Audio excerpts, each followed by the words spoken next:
I'm Hryciuk, and I'm the director of the Perfect Soul music video for Spiritbox. This is my 7th collaboration now with the band, and this time we really wanted to try to blend the old with the new. One of the first things Spiritbox told me is they wanted to bring it back to that OG black and white aesthetic, which was a huge new challenge for me because I barely worked in black and white, and you really have to think of imagery and building contrast in a completely different way. I've been working with Versa Films for 4 years, and Dylan and I worked on Hryciuk together.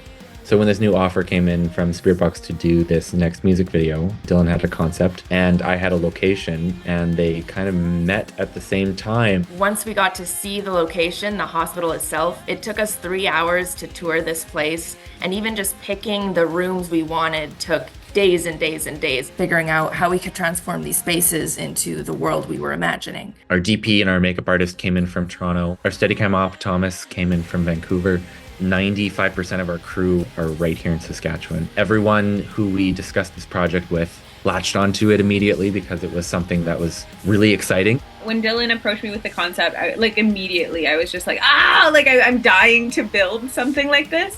So he referenced this artist who creates these underwater statues so that natural organic material grows on them in the ocean. And just the idea of trying to replicate that on a human being was so exciting.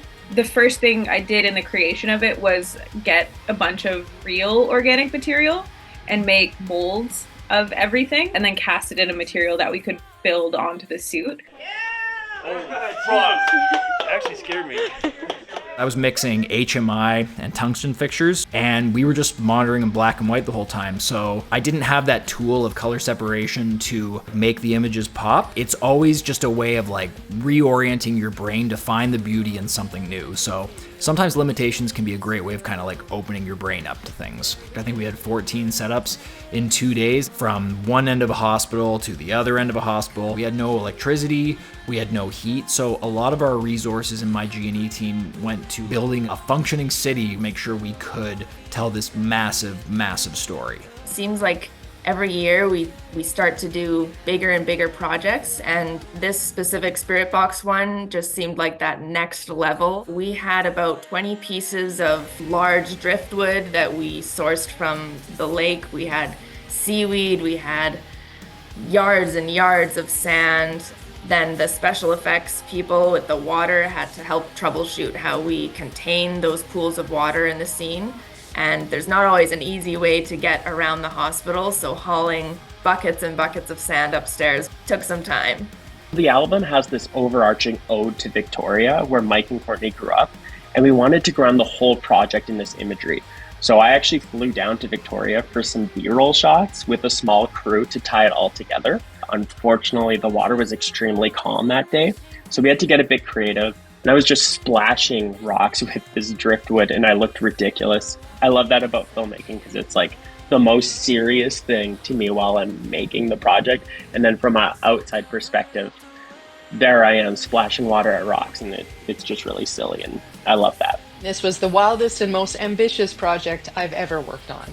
Dylan's vision was intensely creative, and I always felt like my job was to be the person holding onto the kite string, Dylan being the kite and letting him soar, but making sure I had a firm grip because we were flying in a tornado. So we would spend days pulling apart scenes on whiteboards and going over the incredibly complicated logistics, considering things like Courtney's wet scenes, which locations had to be heated ahead of time, which crew needed to be prepping which scene and when, and all of this in a building so massive we had to spray paint different colored arrows or you would get completely lost.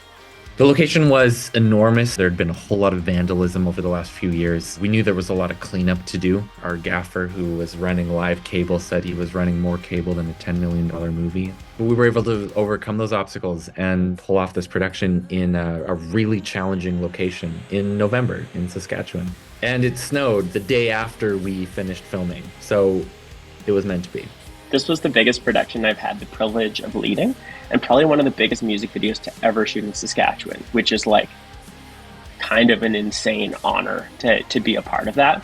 And I remember just being awestruck on set that there were 60 people, all with their individual jobs, trying to bring this idea to life for Spiritbox and myself. I just want to do a scan of how crazy this is. Don't even acknowledge me. because I'm going to Barnacle Boy. Barnacle Boy. And that smile.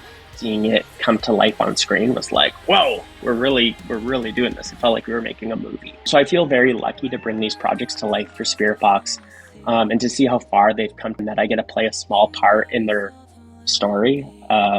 It's really special to me. Watching, waiting.